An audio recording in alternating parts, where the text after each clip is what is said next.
and I need to pull up. I'm in his. Thank you. You're so wonderful.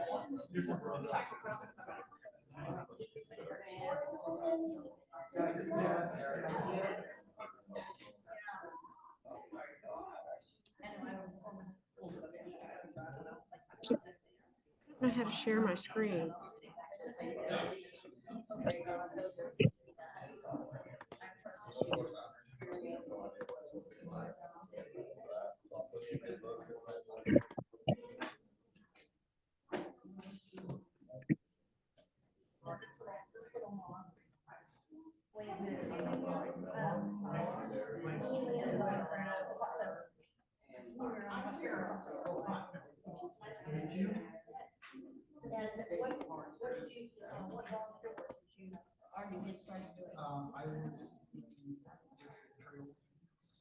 Did you already share the screen? No, I hadn't shared it. I hadn't shared it. I didn't know if you had announced this first. It's weird. There's another weird thing popping up. I was going to share from the Zoom. I'm looking for the share button, but I don't see the share button. Oh, Yeah. maybe I need to go to another screen.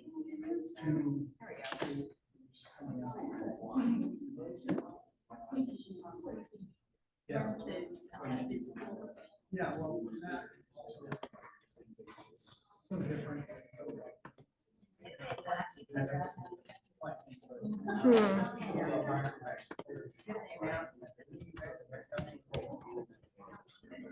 Oh my gosh, it's already 7.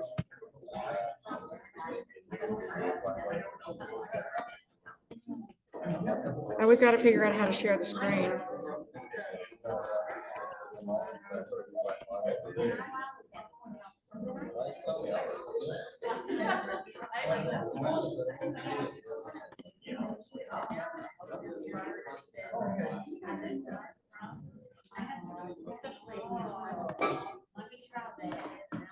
Because that's what I kept trying to do.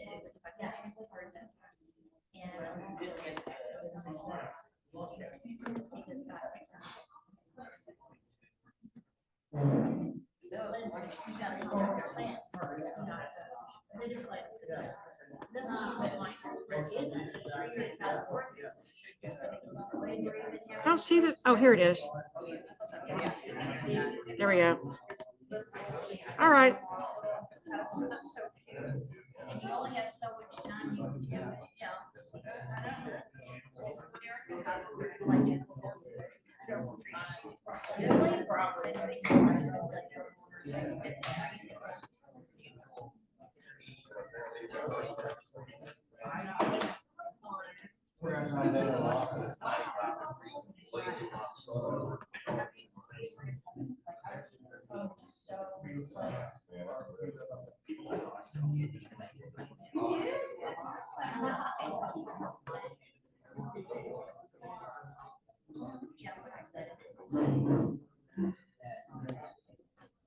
All right.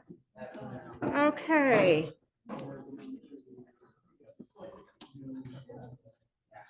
Hello, everybody. Hey, are you Carl? Our guest speaker is cleaning up the floor for us. Oh my goodness. I'll mop the floor with y'all. Can we get you to join our chapter? With that kind of volunteer effort and can do, we would take you with open arms. Welcome, everyone. Thank you for coming out tonight. Thank you for being on Zoom. I hope everybody on Zoom is okay. I don't know how to get rid of this bar. Do you know how to get rid of that bar? You can't see it on there. Oh, you can't? Okay, good. Okay, so it's just us here. Let me put it up at the top. We've never had a speaker clean the floor for us. This is a first. So we had our annual meeting. The state of Texas has an annual meeting every year. It was just this weekend, so a lot of us still our heads are spinning. but with all the good information we learned, it was just marvelous. And I hope that we can get more people to go. This year we had 11 members attend, and Anna Marie was there. I guess that's it. And yeah, I guess they're all worn out. Carol Marcotte, former membership, Debbie Stilson, former membership, Anna Marie's current membership, Teddy Zonker, the vice president, Madison Gover, the newsletter editor. Let's see, who am I missing? Alice Salazar, Avon Burton, Glenn Butler, and one lady, Lisa Gibson, who was not in the photo. Did I get everybody? I think so.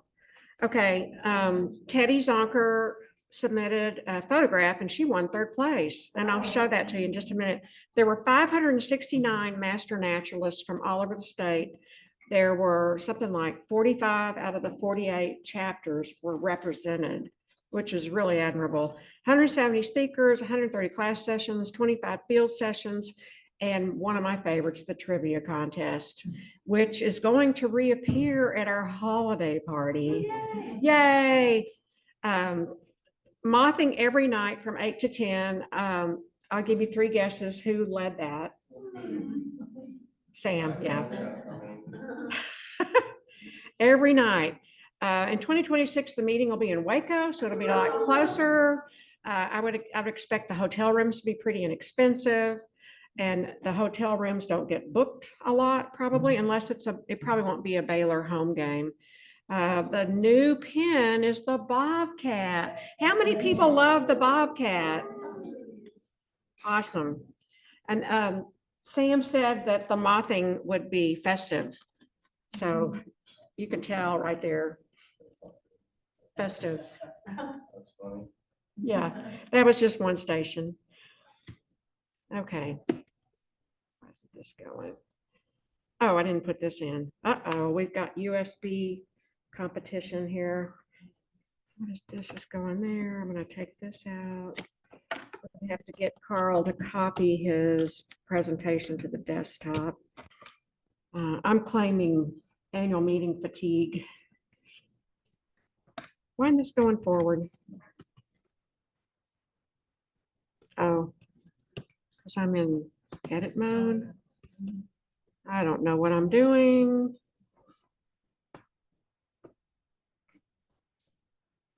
Okay, here we go.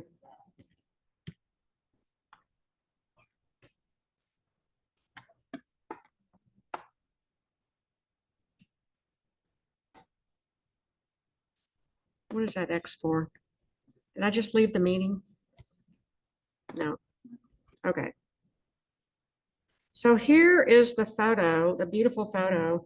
How many people here have never been to Caddo Lake? Raise your hand.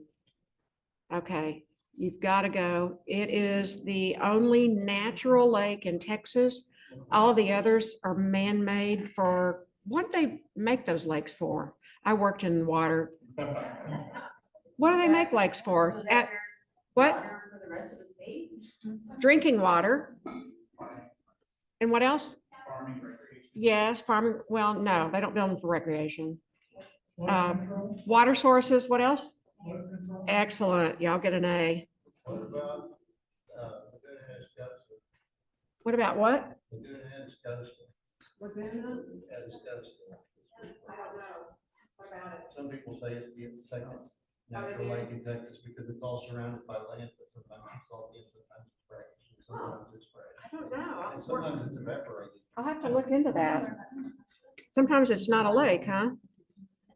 I don't know why this isn't progressing.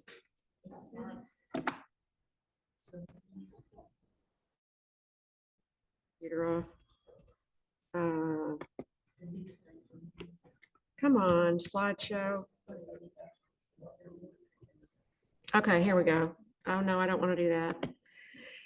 The training class is ongoing. It just has a few more weeks. Right, Ryan and Brent? Yeah. Two more class sessions? 3 more class sessions? Okay, the next, put this on your calendar right now. The holiday party is December 15th at 6:30 in this room. The divider will be down, so it'll be one big room. And we are going to charge $15 per person this year. It'll be catered. Guests are welcome. You don't have to bring anything but yourself. We are going to be leading a bio blitz April 25th at the Nature Center. Put that on your calendar too. That'll be a great honor for us to work and lead that at the Nature Center.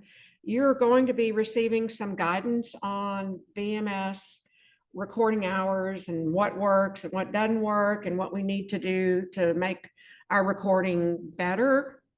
And then Josephine, you're on. Yeah. Oh. The way this works is you make a donation to the chapter, a money donation, and then you can take whatever you want. Isn't that simple? Thank you. Thank you, Josephine and Frank, for setting that up every week, and they bring a lot of stuff in and they take it back and they raise money. We pay $50 per meeting to meeting here. And usually Josephine and Frank cover that cost by what they do and what y'all do. We're looking for people for the Zoom committee. If you would like to work on a committee to help set all this up with Meredith and Zach. Where's Zach? There's Zach. We're looking for a social media committee. We desperately need an Instagram presence for the CTMN. We're going to try using Slack. We're going to use Slack for immediate communication. Through the Slack app, we will be able to communicate directly with everyone. You can ask a question, it's immediate, and the state uses this to run the annual meeting, and it's really effective and very helpful. We also have Facebook that people that on the social media committee can help with our existing Facebook. So let me know if you're interested in that. And without further ado, our illustrious speaker is Carl Franklin. He is the collections manager. No, You're not? Which you're not? Okay, we'll let you. You can go ahead and take over. 7 years ago. Oh, okay. Okay. For you to, can we have the lights early? Let's get you to copy your presentation if you don't mind. Sure. To the I'll chat desk. while I copy. That's okay. To the desktop. Now, I used to work over there and put in almost a quarter century of my life working with that. You're kind of But flighty. I gotta tell you, what I've got to share with you guys tonight, I think is gonna be a lot cooler for you to digest. Yes, it's just that one. Oh, is it this one? Yes, ma'am. Okay, and this one, we need to There you copy go. it. Okay. There we go. Gotta warn you guys, you don't seem like a mature crowd. If all the technology works right and every little bell and whistle rings and stuff that I put on there, there's a chance somebody that has hearing better than mine might pick up on one little brief profanity. Oh, But the context is a guy getting graded by not me. But I couldn't. but it has to do with turtles. Yes, it Okay, absolutely does. here is your magic pointer, and thank you so much. Let's Okay. welcome him. Thank you. Sorry, that's too dark. That's Too too late, dark. after. Hold on, sorry. We have trying to figure out which one is the right one. We have Mark Lance visiting. Who else is visiting? Well, he's a master of stuff. I'm class of 2017. I was about to say, You're not. Almost. We're glad to have you. What's your name? Sorry. You did our aquatics very good. For the visitors? Oh, I'm Jennifer Curtis, I'm vice president of Texas Turtles. Oh, yay. 30 years, 35 years. Did you tell him, go get the mop and clean this up? I was gonna do it, and he's like, no, as the good husband he is. Oh, Yeah, not only an excellent speaker, but an excellent All right, husband. all right. Welcome. We're so glad you're here. It's wonderful.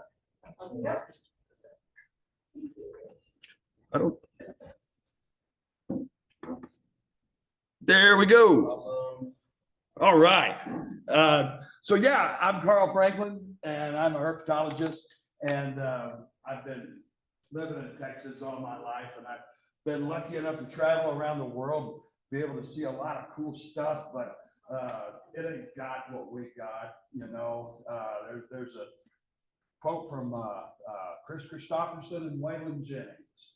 And Waylon said, oh, nuts to France. And Chris said, what do you mean, Waylon? They got over 400 different kinds of wine and cheese in France and all kinds of beautiful women. And he said, well, so does Fort Worth. So without any further ado, we started Texas Turtles. This got started back in 2008. It wasn't an official entity, then just a website. And that was just to provide information and all. Oh, I got, oh, I'm sorry, I'm in my own projection. For the people at home, you have to be in, you're on Zoom.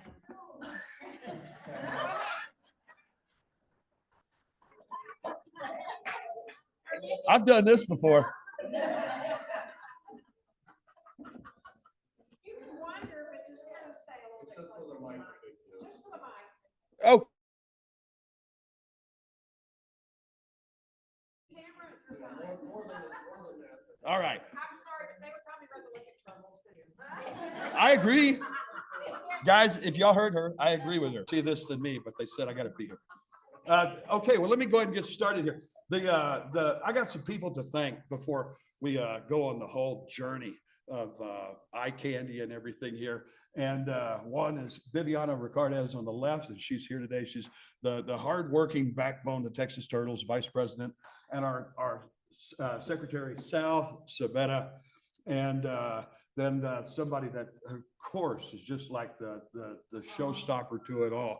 And this woman didn't laugh at me in 1992 when I said, you know, honey, and she was like, oh boy, what ambitions does my young husband have? And I said, I really want to be the turtle man of Texas. And so that all these decisions in my life have brought me here to you guys, you know? And so the turtle I'm going to talk about tonight is the Paul Bunyan of North American turtles. It is the biggest freshwater turtle in the entire Western Hemisphere, and we have the most robust populations of them out of any place in the world right here in Texas. There's a lot of reasons for that. One, the geographic size and everything, but I'll get into other factors throughout the talk. But I got to tell you, this is from Men's Life magazine. It was from an article called Chewed to Bits by Turtles. And that's some perseverance right there. I'd probably scream and run away, but these animals are just, to me, they just really, really bring out just a whole atmosphere of excitement and wonder and just awe. And could I get that light switch over there hit, if that's okay? Thank you. Give it a more intimate feel here. We get to, yeah, let's see the pictures pop. Okay, this is one of the animals that we caught during a survey back in May.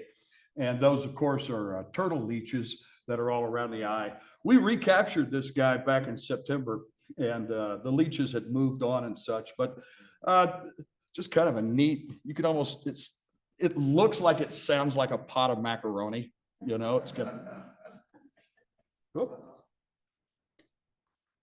All right, so there's context here. And whenever you're working with an exciting animal like this, there's moments of excitement that can come along. And we're trained professionals. I can't say all that the folks who come out with us are, but here we go. So I don't know if we got volume here. If we don't have volume, okay. Let's see, center one, yeah. Watch this guy right here.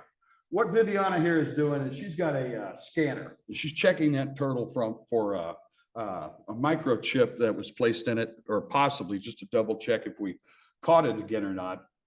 This is our Cherokee County study site. Let's go ahead and get that playing.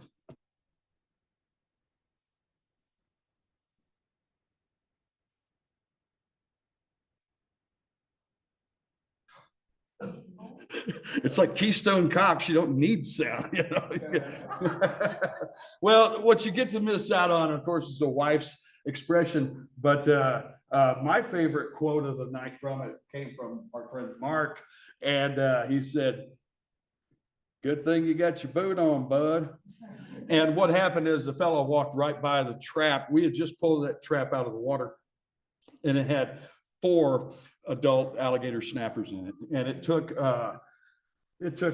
6 people to hoist it up out of the water there. So the work, it does have some perils. It's got some adventure. It's got the promise to really test that S1, L5 in your back.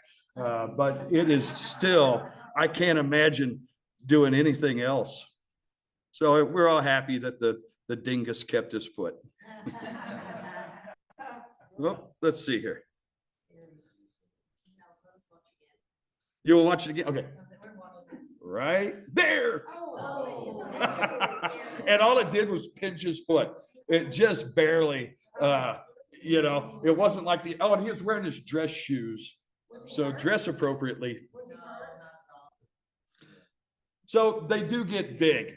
This is the largest one ever caught in the state of Texas.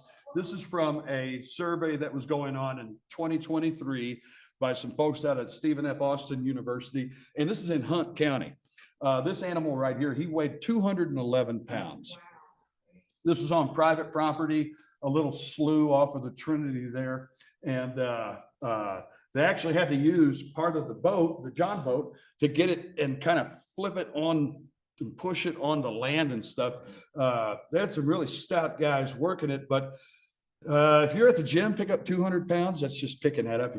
It doesn't equate the same. They don't have handles on them.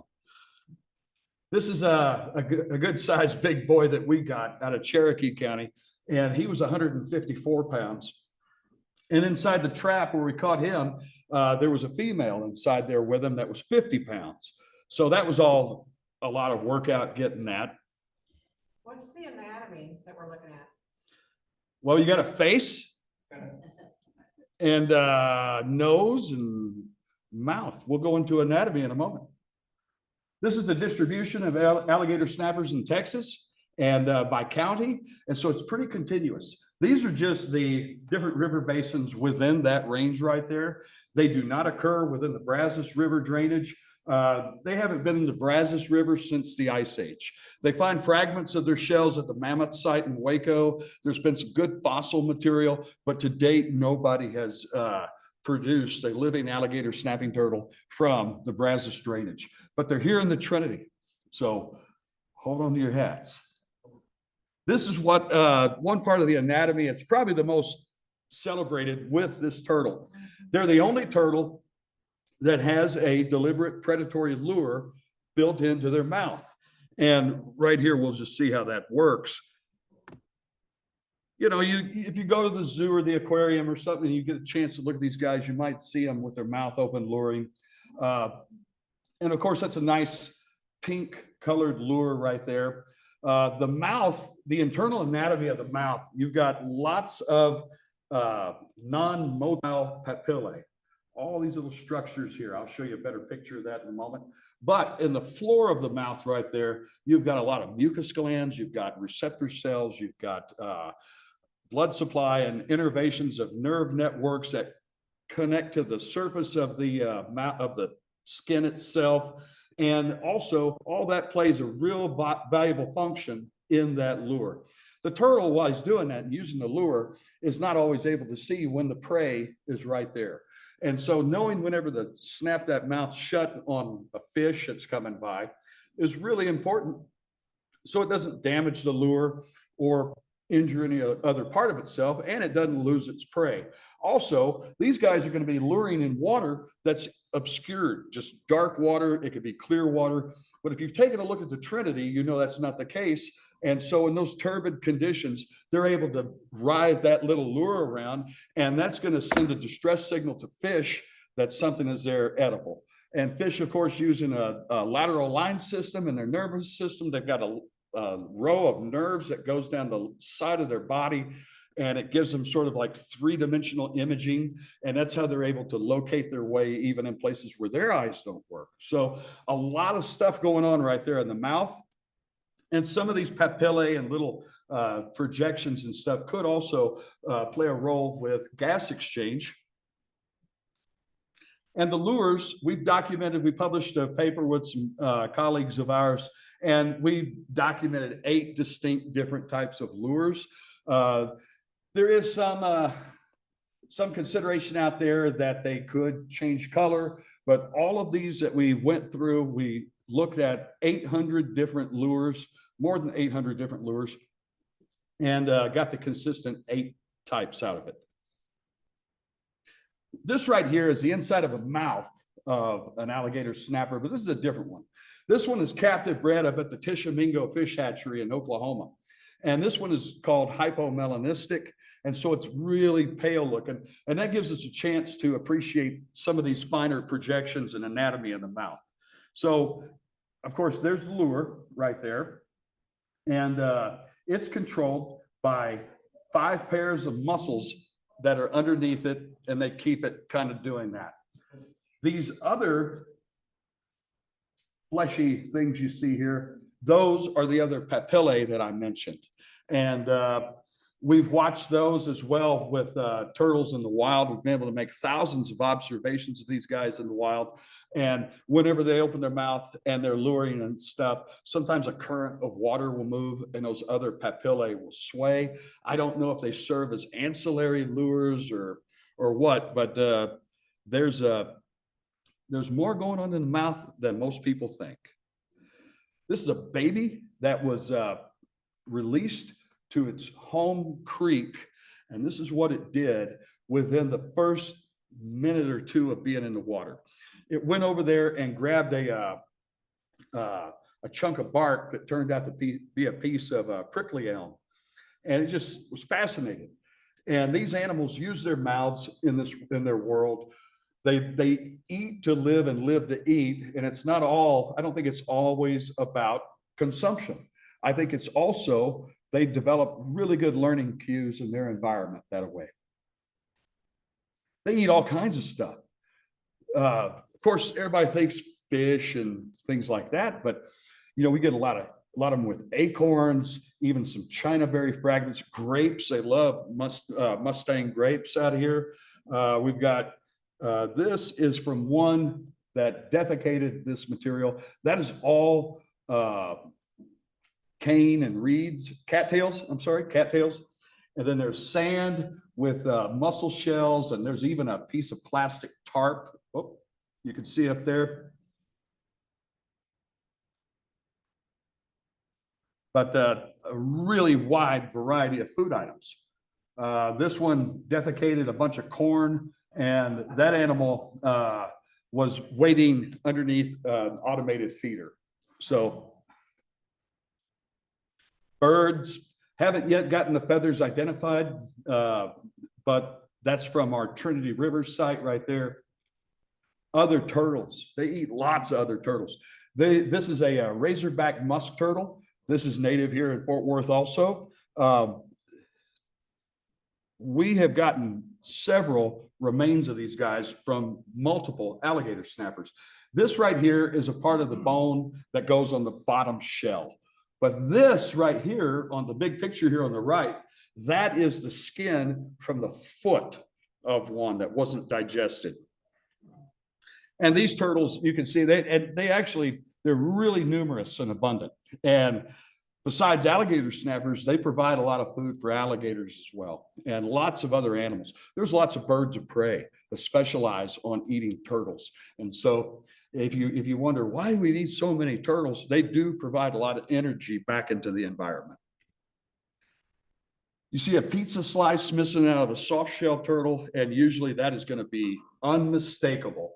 That is the bite signature profile on all of them of alligator snapping turtles. And something with these turtles that we're looking at that have the bites from the back, the survivors, that's something to keep in mind. It's a location, because we're not finding any survivors with bites to the front or the side or something. Whenever we pull up a trap often, this is from Arlington, and one of our sponsors is Mauricio Galante, the owner of Arlington Golf Center. And one of the things in this trap we've got that's interesting, we got some red-eared sliders, we've got a catfish, we got a common snapping turtle in with an alligator snapper. I didn't want to spend too much time tonight talking about the differences between the two, but we do have both types of snapping turtle here in Fort Worth or in Tarrant County.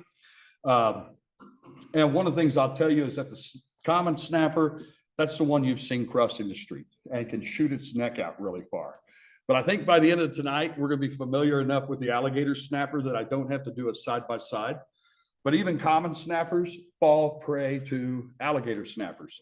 And that right there, once again, if you look up in the scar right there on the shell, you've got just that same bite signature. That's the forensic bite mark of a alligator snapping turtle, and it bedded on the hindquarters right there.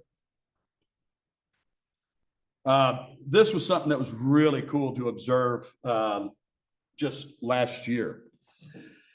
I was on the Sabine River, and it was a pretty hot day in August, and got out and took a look, and I noticed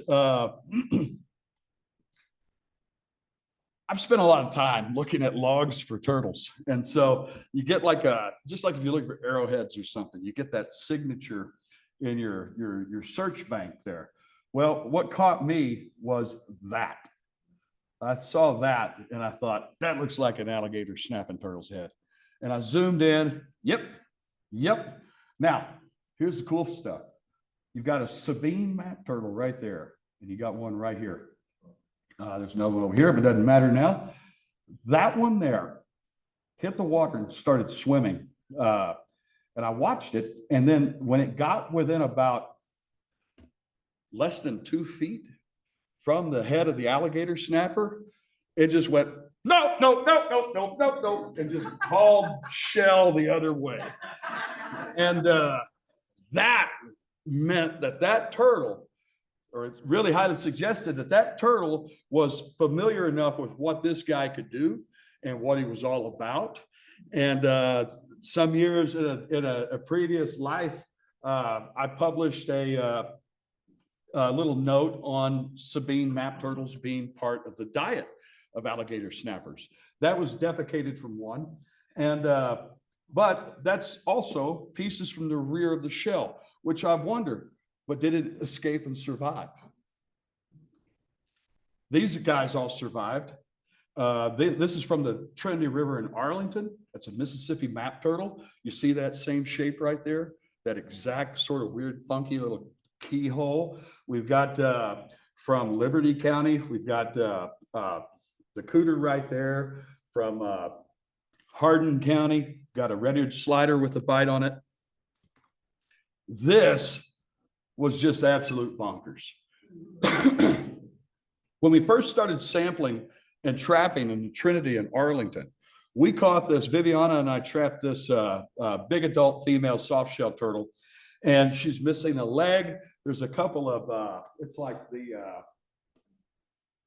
tibia and fibia tips are sticking. That's just past the knee on her leg. But if you look at the condition of her flesh, all of that was completely flayed away. And it was just bare muscle, open, and to the healing waters of the Trinity River. But if you look at that, you're thinking, okay, yeah, where else are you seeing that it was an alligator snapper? Once again, right there where that beak just grabbed it. And one of the things about these turtles is that alligator snappers spend a lot of time around logs and stuff. And if you're looking up and you're seeing your food up there, that's the approach that I think they take. I haven't witnessed that predation yet, but they're absolute masters at climbing. In fact, I consider alligator snapping turtles to be arboreal reptiles. And anybody bring it on and challenge me on the term, because arboreal doesn't care where the tree is located, right? So they've got these massive claws They've got a really big muscular prehensile tail, and that tail is from it's about 100-pound male at one of our study sites, and he's holding himself erect, just straight up, with his claws up there and his tail wrapped around this pole, right at a dock. And so he's right there, just boop, like Spider-Man on it. And then, of course, you see the claws that they've got, and they're able to really hold on to stuff well with that. And here you go. Here's an example of an arboreal one. We published a paper a few years ago on the diurnal activity, the daytime activity of alligator snapping turtles in Texas. And this one right there's the turtle right there. It was 6.5 feet above the surface of the water. And this one right now, I don't know what the sex of that animal is, but it was roughly about maybe a 10-inch turtle that had climbed up there. And it's just physics why you don't see the big ones up in the trees. But they're active during the day as well. And whenever you get that search image ready for going out to look for things in nature, you train your eye. And that's the only way we've been able to peddle a useless skill and talent into something we could bring to you folks tonight. And they come up and they're looking around. They're periscoping about, and these guys are absolutely cryptic when they do it. Up here on the upper right, that's a adult female that is co-basking with an American alligator. That's at our Liberty County site right there. And so those two animals interact in a ways that they just basically leave each other alone. Tell me convergent evolution isn't a thing, right? So we've got a Cypress pneumatophore or knee and the head of an adult alligator snapping turtle, a male. And we've been out at Caddo before. And where'd that Cypress knee go? So think of that. If you're out there canoeing around and stuff, that's a thing that we've had happen. And it's just something that over the years of seeing this and noticing the coloration of both the tree stump and the head of the AST, they both are in the same waters. And they pretty much don't really have, once an alligator snapping turtle is at adult size, it doesn't really have anything to worry about from an adult alligator. Before we could get a camera to it, there was a 12-foot alligator with about a 100-pound male alligator snapping turtle basking on top of him. And at the Fort Worth Zoo, in the Texas Wild exhibit with their big alligator snapping turtle and their big alligator,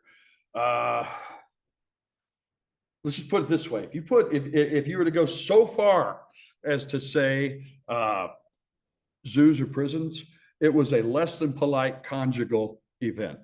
And the alligator snapper was calling the shots. So they are absolute kings of the waterway. Why are you laughing? Oh, you. This was a female we watched one afternoon in Liberty County. And the cool thing was, it was the first time I'd ever seen a freshwater turtle going along with a school of cleaning fish following after it. All these sunfish were just going and just picking away at whatever invertebrates and biotic material was on the shell. And you just go out to look for them. And that's the thing, just like with so much here. Viviana went out to East Texas one afternoon, and she got out and she looked into a creek and she thought, oh, that's a really cool cottonmouth right there. So she was taking pictures of the snake, and then look, dun, dun, dun, there's the turtle there too. So, and that's just in a little shallow creek. That big adult male was just doing his thing. Well, males do their thing, and they're not polite about it, and they're not shy about it. It's a winner take all thing. There's no apologies given. It's not like these wimpy rattlesnakes that like, oh, we're going to push. Ooh, ooh. No. Those wimpy rattlesnakes. This is the result of Love Hurts. And In April to June, it is not unusual for us to find males that have battle scars on them. And males just absolutely just try and incapacitate the other guy and even take them out of the reproductive game for good. One of the areas of the body that we see a lot of bites delivered to, Oh, man. oh, I already let the cat out of the bag there, is to the cloaca. And, you know, if you go on below the belt on your opponent, that's pretty drastic. These guys do it to such a point where they'll injure the muscles around the cloaca to the point that the phallus is no longer retractable and it's out and it's exposed. And that can become another target for the aggressor. So, yeah, they really get amped up. You know, they come out of the TRT clinic really upset and ready to fight. And if you see the back of this one's head, this is a male that earlier this year, one of our colleagues found it, and that's the bite mark from another male that did that to him. He held onto the turtle, and we were on our way to go down to get it, and overnight it escaped and went right back into the swamp. So I hope we catch it again. I will not be surprised if it's still alive. But God, that had to hurt really, really bad. So after the fighting is over and reproduction commences and everything, from April into June, we get females coming up to nest. And through the use of social media, we've really been able to capitalize on people all over Texas sharing information with us. And it's been just absolutely wonderful. This was the first full documented nesting event for alligator snapping turtles in Texas. That's what the nest site looked like immediately after she finished laying her eggs and left. And so what we did is we went down there, we gathered up the eggs, we recorded data from them and placed them back in, and then we put a cover over the nest. And so we used hardware mesh. We've got multiple deep stakes going there. And then of course, rebar bent down over it. 100 days later, this is what the site looked like, overgrown and everything. And as we started to dig carefully into that nest chamber, we found these little pecan sandies that were in there, but they were sweeter than pecan sandies. Mean little alligator snapping turtles. And so we were really excited. We recorded data from the babies and everything. We had to hold on to them for a little bit because some of them had their umbilical and their yolk sort of still wasn't fully absorbed into their tummies. And just absolutely neat little guys. After I cleaned the sand off of them, I felt kind of bad because it then became clear that this surface, the texture of the shell and the babies, is perfectly suited for attracting and holding onto sand and everything. I was like, well, they'll get dirty enough again anyway. But that's something right there that can help the babies remain concealed. And of course, for visually oriented predators, with these guys coming out of a nest chamber, if they just look like a little clump of dirt, that could really help them out a lot. And they're very, very slow.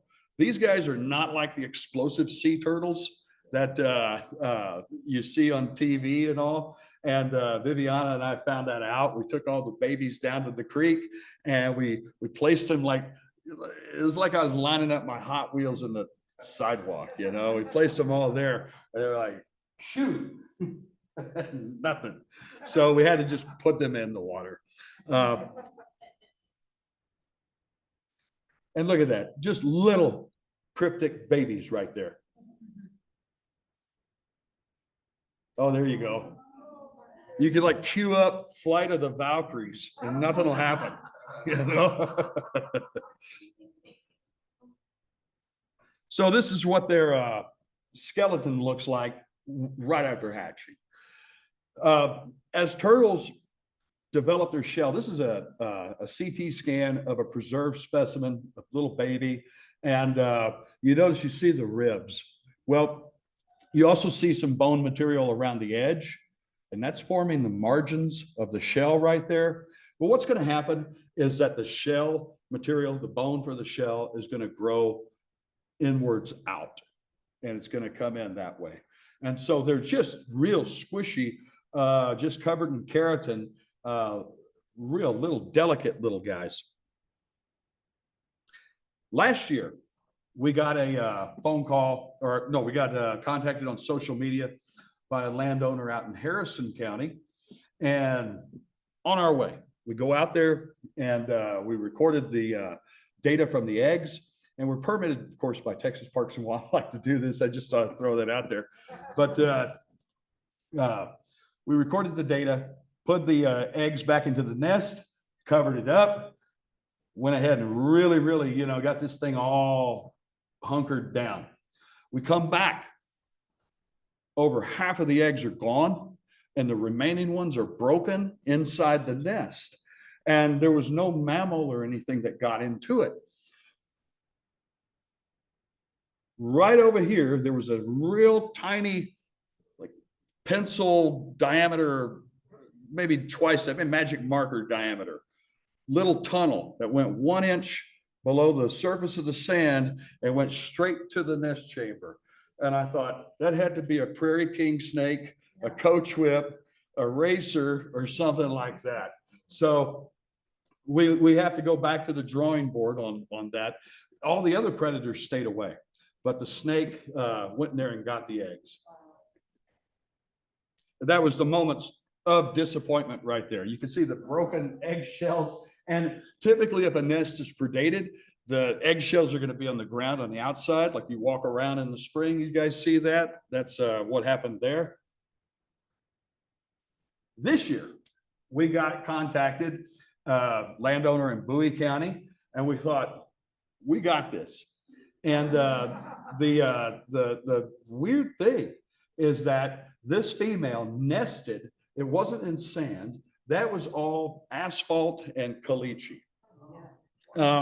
Turtles will try to pick sort of a clear area, open area to nest in. And that's why you see them doing it on the sides of trails, on the edges of roads and stuff, because of vegetation, it's easier for them to get there and do it. But this girl, she did that. And we went and covered this nest. We protected it.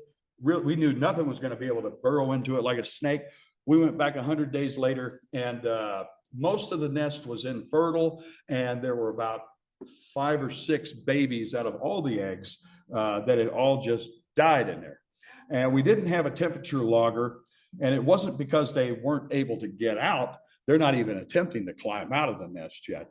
Typically, they'll even stay in the nest until the following spring sometimes.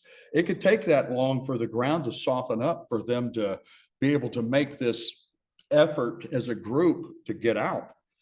But what we've done now is we're in talks now with Texas Parks and Wildlife about us now, because we've had 1 success and then 2 abysmal failures on saving a nest. And those are just examples of other ways they could be killed. But we're in talks right now at Parks and Wildlife about taking the eggs, incubating them, and then bringing them back to the point where they need to go back to. We get a lot done with we've got a wonderful crew of folks that just operate like a machine. And that is, it just blows me away. I'm so grateful of it. This is what a turtle trap looks like right here. We've got hoops. It's basically got a net funnel that goes inside. There's bait hanging down, and the white poles you see are what holds the trap out, so it stays in that position. There's another example of one right there.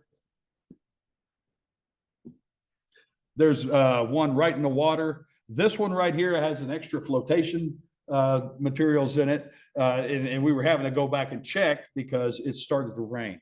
And so that's the other thing. You have to always be able to be on top of the weather conditions. But we still managed to do well with it. That's it on the far left. And when I talked about the size of these animals that you're pulling up out of these traps, you always have to be expecting more than you could do by yourself. This right here is from Buffalo Bayou in Houston. And sorry, the photo is so small, but you got a 100-pound alligator snapper, a 125-pound alligator gar, and a Barbie doll. So we've got standardized data recording that we use. We even have designated people that have been doing that for us and helping us with that for years. These are just some of the parts of the morphology that we use for getting the, taking the measurements of the turtles. And this is a example of getting the weight of them. That's a goat sling from an agriculture catalog right there. And we just hang the turtle, get the weight that away. We check for hooks. That's a little, you get these metal detectors for like 25, 30 bucks on Amazon. And we use that to try to just go ahead and see if there's any fish hooks in them. If they are, we do have a vet staff that we work with that's able to remove them. Sometimes it just depends on where they're found. Right over there on the upper left, yeah, you can see the fish hook in the jaw of the turtle, and that's after it was removed right there. This set of weights and catfish hooks weigh approximately 2 pounds.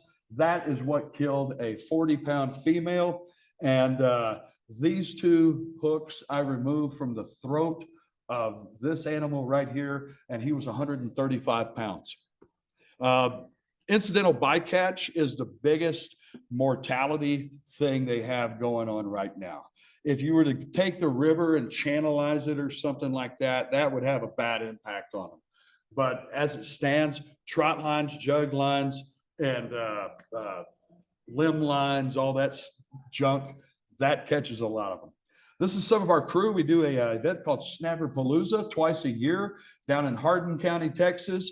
And we get just a really good wealth of talent showing up for that. And at this study location, we're doing lots of reproductive data. All the females are get ultrasounds. And that's given us insight into whenever they're able to lay eggs and all. What we know about them is that females, if a female has a really good run, she's going to be laying eggs about once every other year. And you're looking at a clutch of around 40 to 45 eggs or so. That's a pretty decent amount right there. But then we have, we even do training for law enforcement. We've trained state and federal agents and all, and just a really good group of nerds showing up to help. The blood work we do at that study site, we have sponsorship to cover the blood work from our friends at Sea Life Aquarium in Grapevine. And right here, what you're looking at, this is actually a bloodborne parasite the arrow's pointing at that was discovered in alligator snapping turtles. The other blood work analysis we get is hormone levels on some of them, and we get full blood chemistry, and that helps us with health assessments as well. Whenever we mark the turtles for our studies that are mark and release, because if you do that, you're going to be able to learn a lot about those animals over the course of their lifetime. We'll give a little injection of a microchip, but we also use a very discreet notch in the shell, and we mark them two ways. And this right here is why.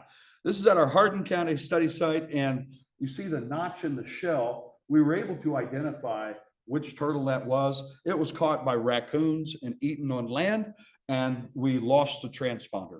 So we weren't able to use the chip to identify the turtle, but now we know what happened to number 11. So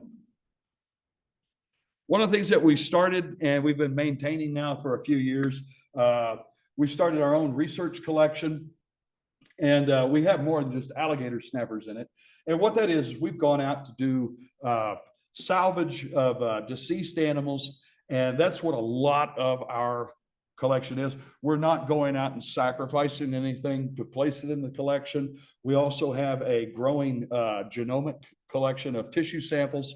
And this is one of the alligator snappers that we got called on. A wildlife rehabilitator in Southeast Texas had gotten it, and it had died that night. And so we went down, and this is the preservation process going on right here. So that was some alligator snapping turtle embalming, so to speak. But the collection is endorsed by iDig Bio, GBIF, and VertNet. So what that means is that researchers all around the world, if they want to look up collections, scientific collections, you can look up the inventory of those through those agencies. This is also a threat to them. These three knuckleheads right here, they got taken out of the business, but they did it for years and years and years. And the woman in the middle had been trapping alligator snapping turtles in Sulphur, out of Sulphur, Louisiana for decades. And I can't remember which one's her son. I think the guy on the left. The guy on the right is an associate. And what happened was that federal agents got contacted because outside Toledo Bend, there was a fisherman who saw a pickup truck with several alligator snappers in the bed of it, and he called the law enforcement.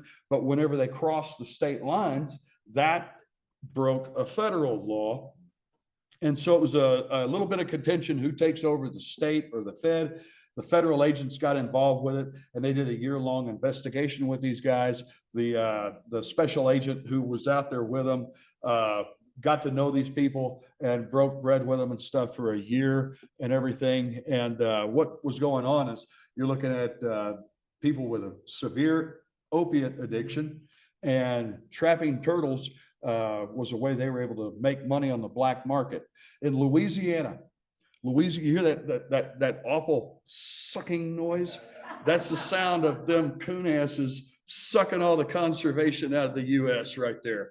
And the reason why I say it with such vitriol about me is because Louisiana to this day allows every citizen to take an alligator snapping turtle every day. There's no limit or anything. It's completely unsustainable, and it's just absolutely wrong. So Louisiana has become a laundering state for poaching of alligator snappers. And the folks that want the big ones like this, these people were selling meat at $4.80 a pound. There's a big article about it in Texas Monthly. You can see it online if you want all the sordid details of it and such. But I attended the sentencing of these folks, and that was down in Beaumont, Texas. And these turtles, one Brutus and the other Caesar. Brutus weighed 175 pounds. Caesar was reported at 165. And they went on to go live at the Federal Fisheries Center in Natchez, Louisiana. And so I went and had lunch with the guys and everything, the agents that were involved in the case. And then afterwards they said, "Hey, you want to go with us to elementary school?" I said, "Sure." And I was like, "Bro, you do not have the presenter mystique about you the correct way for talking to first graders. You know, you got the, look at this. He's a straight up G-man with them." I mean, come on, that's just kind of a weird thing, you know? Oh, well. So we've done stuff beyond just do these things that are absolutely motivated by our own selfish desires and intents. I'm not doing this because I'm a nice man. I'm not doing this stuff because I'm a good guy or anything. Well, you could call me that if you want. I'll appreciate it. But I do it because it's just selfish. I get off on it. And I think that that's the same thing all of you guys do too. You guys go and pull weeds on some roadside somewhere, and wow, you guys get off on that. You like it. And it's all part of the connection. There is all biophilia. And so that's why we love this stuff. This right here is some of the publications that we've done over the last couple of years. And we're proud to say that within the last couple of years, we have published more on the natural history and conservation of turtles in Texas than any other group of nerds. So step up universities, colleges, if you think you got what it takes. I'm a year away from retirement, and I ain't got a grandkid. I got time. So we like getting the word out. This is with Coyote Peterson. He's got a really big following. In fact, he had the biggest following on YouTube for several years. And we've done a couple of television episodes with him. And it was, I think the viewership wound up being around 10 million. And we just thought, you know what? 10 million kids find out about these things in Texas, all the better. You guys knowing that we have these things here in Tarrant County, all the better. We recently, just last year, teamed up with Ben Masters, and he was working on a motion picture, and I think you guys might have heard of it before, right? Raise your hand if you haven't seen it. Okay, you haven't seen it? Well, okay, if you haven't seen it, This one's lame. The one's coming out is really good. I know, I just saw the American Southwest one and it was incredible. Well, what we got coming out after American Southwest is even gooder. Yeah. Oh yeah, you were there. I thought I recognized you. Working with these guys has been fantastic, and I got a little sneak peek of stuff here. And there's really no context. There's no story out. But I figured we could just appreciate some of this wonderful eye candy here. Wow. We spent, 4 or 5 days in the field. And we were working our survey and all and assisting the crew and everything and stuff. And then it was another 4 or 5 days at my house with gigantic aquariums and just hours and hours and hours. This is the Trinity River. Where? Liberty County. Oh, yeah. And just to get this shot, and this is the lane one, this was about 3.5 days. Whoa. And that was in your aquarium? Their aquarium's my house. Okay. So, but what we did is we actually let them borrow some turtles so they could get more subsequent shots, because it was getting expensive for them to keep doing it at my house. So, but yeah, we've really have flourished because of people here in Texas and people from abroad. We got folks flying in to help us out and everything. One of the hardest things that we have to tell people is we have to turn a lot of folks away. And that's because we actually do have a waiting list. And we have people that just year after year come on out and stuff for it. This is from this year at our Cherokee County site. That's just last September out at Hardin County at Snapperpalooza. We've got a Texas tortoise site that we're working on surveys out there with Texas. It's actually turning out to be the largest population of Texas tortoises ever studied.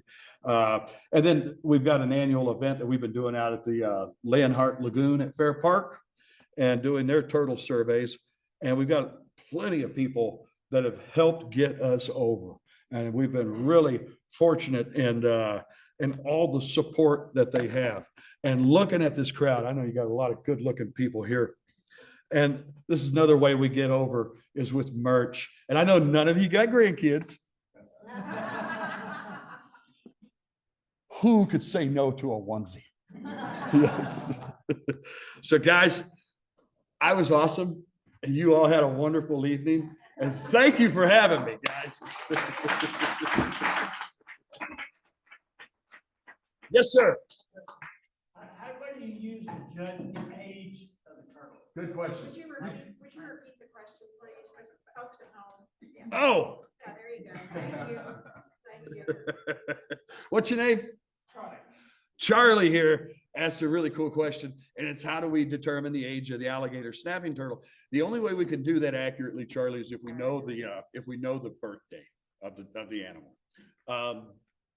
However, there's some things that we can kind of gauge it by. We do know now at about age 30 to 35, they'll start to turn yellow on their heads and on their parts of their skin.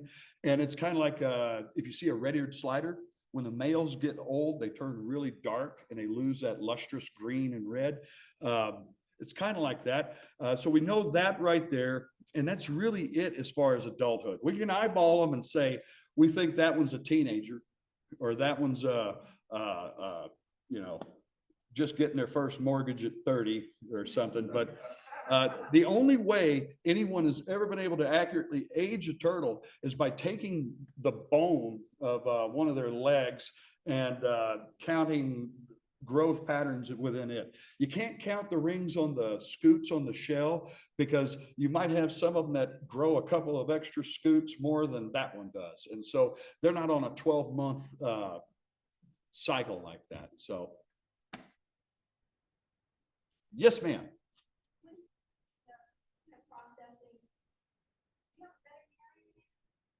We have well, Without a little anesthesia. we haven't intentionally put any hands in mouths. Any boo-boo you get, you really hope that's just the only learning curve you need. But I tell you this, the methods that we use on our field work with the turtles, with the capture of them, with the marking of them, even when we take blood or tissue samples from them like that, we are actually we have what we think is the most humane way of doing that. And we're pushing the Texas Parks and Wildlife to adopt our measures on how to do it, because it's just, that's a whole nother story there.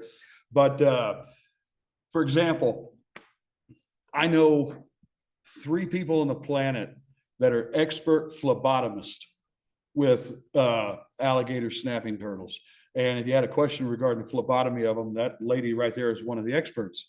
But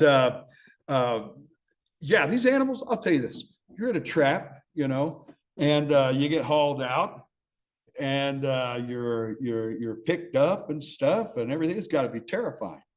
And so we usually wrap it up pretty quick. We do have occasions where we will hold a turtle for maybe 72 hours. And that's because we're really just wanting to see what they poop out. Because that's a whole nother story right there to report on. But typically, we're looking at animals that are getting measured, weighed, marked, photographed, and then right back to the water. So we do have the veterinarians, and to completely answer your question, the licensed veterinarians that we work with are in Arlington, but we do have a crew of vet techs that come out that are trained by zoos and aquariums and such. Do you have one? Yeah, how much predation is there among the species, like adults predating on smaller individuals? The cannibalism thing could happen. It's weird because with turtles, we do know that they talk to each other. And there has been lots of instances in other species of turtles where females and even adult males at times are really tolerant of the babies and let them travel with them. And so there is a period of growth with and learning with other turtle species. We haven't documented that with alligator snappers yet. It's just really difficult to see what's going on there. But I'm more than certain it happens from time to time. But you haven't found any like shell fragments in the field? So far, we have not found shell fragments of alligator snappers inside an alligator snapper, but all the others, yeah. So I wouldn't be too surprised if it happened. Yes, ma'am. So you had said that it was an option to possibly collect the eggs and incubate them. Have you ever had success incubating? I have incubated reptile eggs for 30 years. And so alligator snapping? it's just the same as any other turtle egg. I've never incubated alligator snappers. But no, it's one of those things where, you know, I can assure you it's very straightforward. And the way turtle incubation is done is you have your substrate the eggs are in, you maintain that humidity, and you just set the temperature on the incubator. And it's usually, we're going to be going for probably about an 80 to 82 degree range on that for about 100 days. And that's based on the data from the Tishomingo fisheries. Those guys have hatched and released back into the wild more than 1,800 alligator snappers. So, yes, sir. So are the male-female ratios based on the temperature incubation? Yes, they are. Yes, they are. And right now, I'm going to lie to you if you ask me which end, if the warmer gets that and the colder gets that. So I'm 50-50 on my answer on that one. So.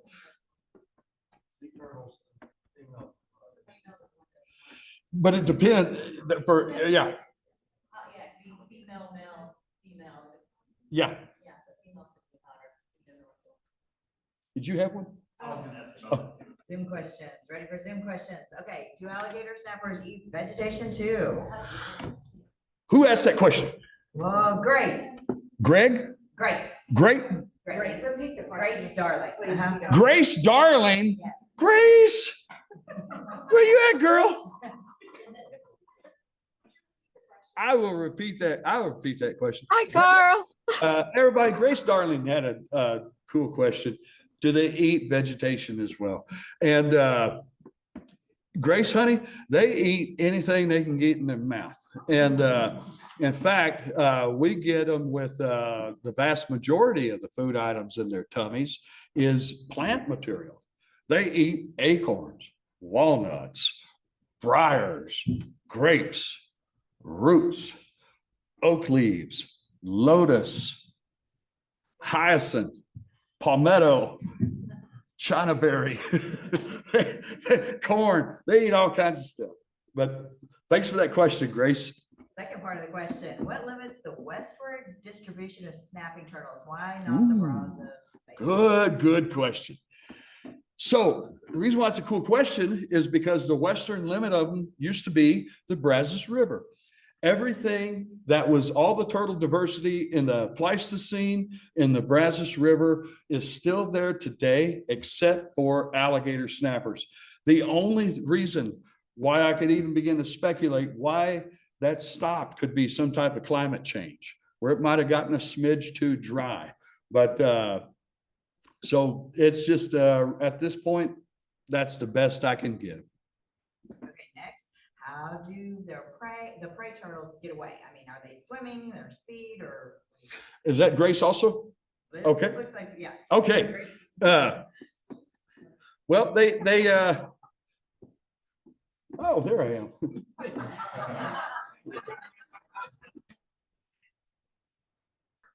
They just get the you-know-what out of there. They just skedaddle on out.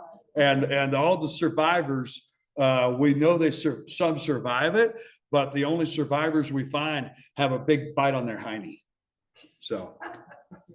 Okay, did you say the eggs don't hatch until environmental conditions are favorable for the babies? And how can they tell who they are? Well, the eggs hatch because the growth of the embryo is completed. And then whenever they hatch out of the eggs, they'll usually just sit there until they're physically capable of digging out of their tomb. And so if you have roots and stuff growing in there and the ground getting hard from the sun and stuff, it could take a big thunderstorm to loosen that ground up. So that's the rough life of the babies. Okay, next from Jose Martinez. No way. Yep. How long can they live out of water? They can have some evaporative loss to their skin, but it's not like something like, say, a bullfrog. It wouldn't suffer and die that quickly. But they don't really spend too much time outside of the water. And that's just because that's where they belong. But they do have a higher rate of evaporative loss through their skin than, say, something like a box turtle or a tortoise would have. And are you able to open jaws if bitten? Yeah, mine are going to be.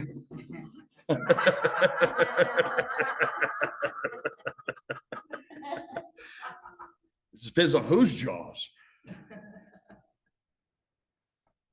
Is that the same turtle they used in Kuhan Luke?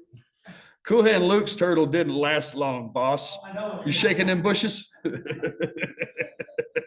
No, Kuhan Luke was a common snapper turtle. Yeah. Okay, what is your connection or your agreement with Texas Parks and Wildlife, and how did you start that? Well, Texas Parks and Wildlife works for us. Okay. They do. They're constituent run. And You should have a permit. well, I told them I'm getting there. Okay. I just told them this is what we want to do, and just laid it out. And having a background in it actually, helped a lot. The state herpetologist, he knows me. We've known each other professionally a really long time. And so, yeah, it is something that it definitely does help to be a real strong nerd in the topic. But the other part of it is that how on earth could they ever say no? What we're doing is going back to help them. Whenever recently the U.S. Fish and Wildlife Service put out a thing saying, hey, we want to put these on the Federal Endangered Species Act. And whoa, no, let's reevaluate that. And what happened is they had gotten data from all these other states, but none from Texas. And so we had TPWD then released money to a couple of universities to do a lot of really broad survey work. We do a lot of broad survey work. And so we were able to contribute to that data elicitation for the estimates here in Texas. And I can't tell you what black magic paradigm of mathematics they used and all, but in those algorithms they used for determining relative abundance of wildlife, the same thing for like estimating numbers of white-tailed deer and so forth. The high-end estimate of alligator snapping turtles in Texas was over 600,000, and the median range we're looking at is about 250,000 here in the state. And so what that means is we need everyone that's already out there to stay there. As many turtles as we can keep in the wild is a good thing. And so we were able to, obviously there's been some shifts in the winds of politics lately. And so I don't think that Texas on its merit should be under this is my opinion. I don't think we should be under the Endangered Species Act. A number of reasons. One, they're already state protected. And two, if it happened, I could see that causing a rise in the black market value of the turtles. We could also have it to where fewer people are wanting to call and be the kind citizen Samaritans to a turtle that's hurt or injured or something like that. So it'll just be another huge hoop of unforgiving regulations should you step outside the slightest bounds of any of them with that agency, that for us. And so I don't think that would be a good thing. So we've actually been able to contribute directly to the conservation practices of them here. I want Louisiana to ban the practice. I want Louisiana to stop it. If there is any federal thing put down, I want Louisiana to be federally controlled. Mississippi allows the take of one big adult every year, and that is completely asinine, because why do you remove these big reproductive bulls from your thing? I want Mississippi to change too. And the poachers that we saw earlier tonight, the other group of poachers are some that we get contacted by on a regular basis, and they're wealthy people in China. And they look at alligator snappers as trophy animals, and we get constantly people asking us how much, and it's happening to us. It's happening to all these other turtle nerds out there. And the value we know that they'll pay, if they're willing to pay for an adult male, is between $5,000 to $10,000. And the way, and I'll tell you guys at home how to work with Chinese smugglers. Oh, there I am. This is big nose and mouth on their screen. So what happens is they contact the people online, and if someone makes a deal with that person through social media or email, whatever they're using, then they tell them, okay, you got the turtle? Yeah. All right, I'm going to wire this money to you, and you go leave that turtle over there. And it's usually in Louisiana, and they take the turtle, the person who's picking it up never sees the seller and so forth, and they take it and they put it in a shipping container and slow boat it back. And some of these folks, we've seen photographs of their collections. There's at least one guy that has the culture around turtles in China is amazing, completely bonkers. It's like really popular animals, food and for trophy. One guy has a huge collection, about 200 adult alligator snapping turtles in his facility. And he's got the photos with his Harley Davidsons and Lamborghinis and stuff next to it as well. So I think that it's really crucial. This is not a protected species that we can sit idly by and think, okay, it's going to just minuscule and nobody's going to really find it or anything. It's something that people are actively looking for. And so I think the best protection we can have for it is more people here in Texas knowing about it. So how is the population? Is it increasing, stable? It's too early to say. I would say, if anything, you could look at populations the populations we describe them as robust. And private land ownership is one of the key things I think that's helped keeping them protected and safe, because you've got all this property that's behind gates and stuff. And the places where we find these big legendary behemoths those are all in those situations like that. So. Everybody good? Thank you all.